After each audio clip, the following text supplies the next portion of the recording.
High বন্ধুরা, good morning. আজ শুক্রবারে গুড মর্নিং। হ্যাঁ, ওটা তামার গুড মর্নিং। চলুন, আকাশের ওয়েদার একদম ভালো নেই। সকাল থেকে দেখি, কালকে রাত থেকে তো বৃষ্টি হয়েছে, আবার সকাল থেকে কিন্তু শুরু করে দিয়েছে।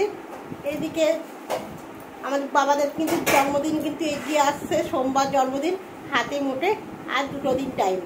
তাই কাজ টাজ তো টুকটাক বেশি আছি একটু, বুঝতেই পারছেন। ছেলেদের বাড়িতে জন্মদিন মানে কাজ কিন্তু বেশিই থাকে। চলুন, সারাদিন কী করি না করি পুরোটাই আপনাদের সঙ্গে শেয়ার করব। পাশে থাকবেন, আপনারা পাশে আছেন আমি জানি, তাও আমি আপনাদের বলি পাশে থাকবেন। চলুন বন্ধুরা, মা এখন কিছুটা বাসন নিয়ে, একবারে অত বাসন মাজতে পারবে না, ওই জন্য কিছুটা বাসন নিয়ে বসে গেছে। এই যে আমাকে মেজে দিচ্ছে। মা আসলে কিন্তু আমার ঠাকুরের বাসন বলুন আর এই যে যা পুজো বাসন কিন্তু আমার কোনো চিন্তা করতে হয় না, মাই কিন্তু আমাকে মেজে দেয় এসে প্রত্যেকবারই। আর এমনিও যে আছে মা, আমার ঘরের ঠাকুরের বাসন কিন্তু মাই মাজে, আপনাদের ভিডিওতে দেখিয়েছি। তা মা বললো আমি একবারে অত বাসন মাজা যাবে না, কিছুটা মেজে দিই, আবার কিছুটা আবার কালকে মেজে দেবে, এইভাবে মাজবে। কেন, অনেক বাসনের ব্যাপার আছে, রান্নার ব্যাপার আছে, জানেনি। ছেলেদের জন্মদিন, রান্না বান্না করে দেবো। এই দেখুন, রান্না করে দিতে হবে তাদের, তার জন্য কিন্তু অনেক বাসনের প্রয়োজন। এই যে মা মাজতে বসে গেছে, মা মেজে নিক।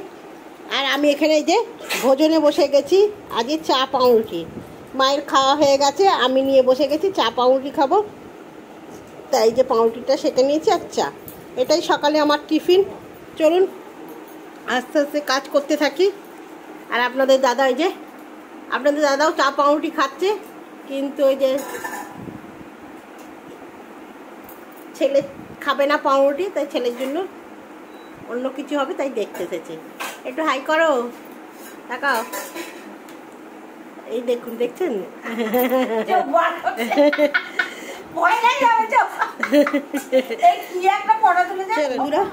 সব মেজে এখন এইখানে সব উপর করে দেওয়া হয়েছে। জলটা ঝরে যাক, গেলে তারপরে ঘরে তুলে রাখবো। এবারে এর থেকে যেগুলো ডবল আছে বড়, সেগুলো কালকে মাজা হবে। বাইরে যেহেতু বৃষ্টি পড়ছে, যেতে পারবো না ধুতে, এগুলো ঘরে ধোয়া যাবে না। ওই যেগুলো আছে এবার হাঁড়ি কড়া বড় বড়, সেগুলো কালকে মা বলেছে মেজে দেবে। আজ যত ছোট জিনিস ছিল সব কিন্তু আমাকে মেজে দিয়েছে, ধোয়া হয়ে গেছে, যে ধুয়ে রেখে দিয়েছি। চলুন, আর এইদিকেই দেখুন আমি কিন্তু গ্যাসে ভাতও বসিয়ে দিয়েছি, ভাতটা হতে থাক। আর রান্নার মধ্যে একটা মেনু মোটামুটি করে সেদ্ধ করে নিয়েছি। এই দেখুন, কাঁচকলার কোপ্তা হবে, তার জন্য কিন্তু খোলা শুদ্ধ সেদ্ধ করে রেখেছি। ভাতটা হোক, তারপরে কী কী করি না করি আপনাদের সঙ্গে পুরোটাই শেয়ার করব।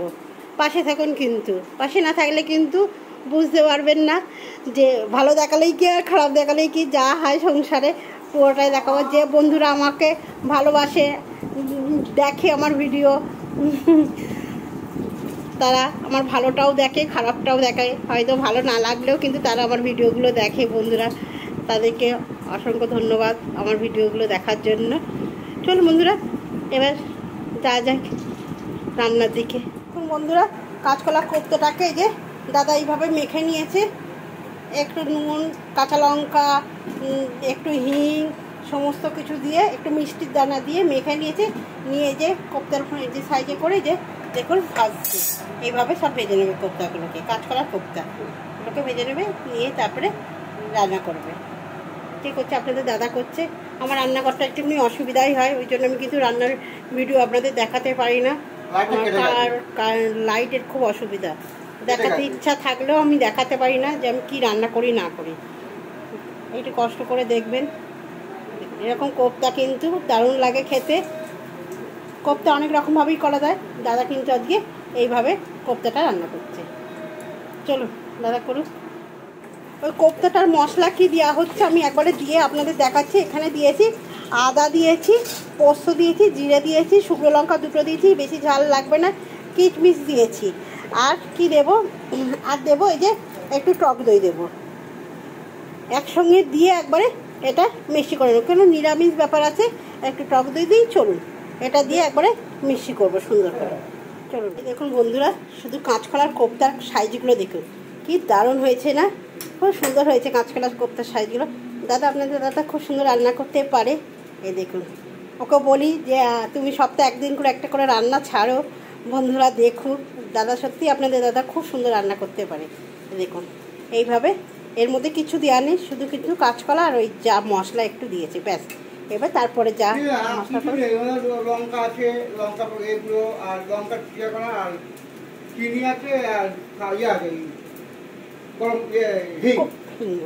আমি তো বললাম এইটা দিয়েই কিন্তু কোপ্তাটা তৈরি করেছে। চলুন, কোপ্তাটা হয়ে গেছে, এবার বসে নেবে। এদিকে হচ্ছে মুগের ডাল, আর এদিকে কিন্তু পনিরগুলো আবার ভাজছে। যে বৃন্দাবনের যে পনির, সেই পনিরও কিন্তু আজকে ওর সঙ্গে দেওয়া হবে। চলুন পনিরগুলো ভেজে নিই। এখানে এই যে একটু ভেন্ডি হবে, বললো ভেন্ডিগুলো কেটে দাও, একটু ভেন্ডি করে দিই, ভেন্ডিটা কেটে দিই দাদাকে, কেটে দিয়ে তারপর আমি কিন্তু ঘরের কাজে হাত দেবো। এই বাসন ফাসন সব গোছাবো, আগে ভেন্ডিটা কেটে দিই, বসে নেবো। আর তার সঙ্গে কী দেবো, এই চারটে একটু এলাচ দিয়ে দেবো। চলো যাতে মশলাটা করে নিই।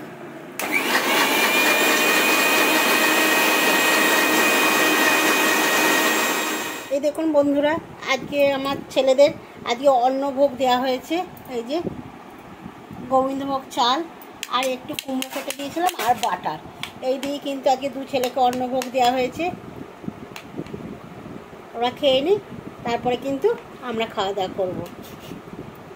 এই যে ওদের ভাই খাইয়ে দিচ্ছে, খেয়ে নি করে। বন্ধুরা দুপুরের খাবার রেডি করে নিয়েছি। আপনাদের দাদা তাহলে কি রান্না করলো আজকে, এই দেখুন ভেন্ডির ঝাল করেছে আলু দিয়ে, আর এই যে কোপ্তা করেছে, আর মুগের ডাল, আর হচ্ছে শাশুড়ি অনেকদিন ধরে বলছিল আমাকে, আমি করে দিইনি মাকে, ও আজকে করে দিয়েছে এই ভেন্ডি দিয়ে কুমড়ো দিয়ে টক। এবার খেয়ে দেখুন শাশুড়ি কেমন হয়েছে। আমাকে বলছে মা করে দিতে, বলছে তুমি করে দাও নি কেন, দাও আমাকে কেটে আমি করে দিই। তার জন্য কিন্তু নিজে করে দিয়েছে আজকে। খাক, আসো গো বসো, কি বসো, বসে যাক। আর দাদা এই যে রেডি হয়ে যাচ্ছে, কেন খেয়েই দাদা বেরিয়ে যাবে, অনেকটা দেরি হয়ে গেছে, 3টে বেজে গেছে, এই জন্য তাড়াতাড়ি তাড়াতাড়ি চলে আসো। আসো বাবা, আসো, খেয়ে না বসো। সব খেতে বসে গেছে, খাচ্ছে। আমার মা খাচ্ছে। মা চাটনি ভালো হয়েছে, খুব ভালো হয়েছে রান্না, প্রত্যেকটা রান্না ভালো হয়েছে। খেতে বসে গেছে, খাওয়া, তারপর আমি খাবো।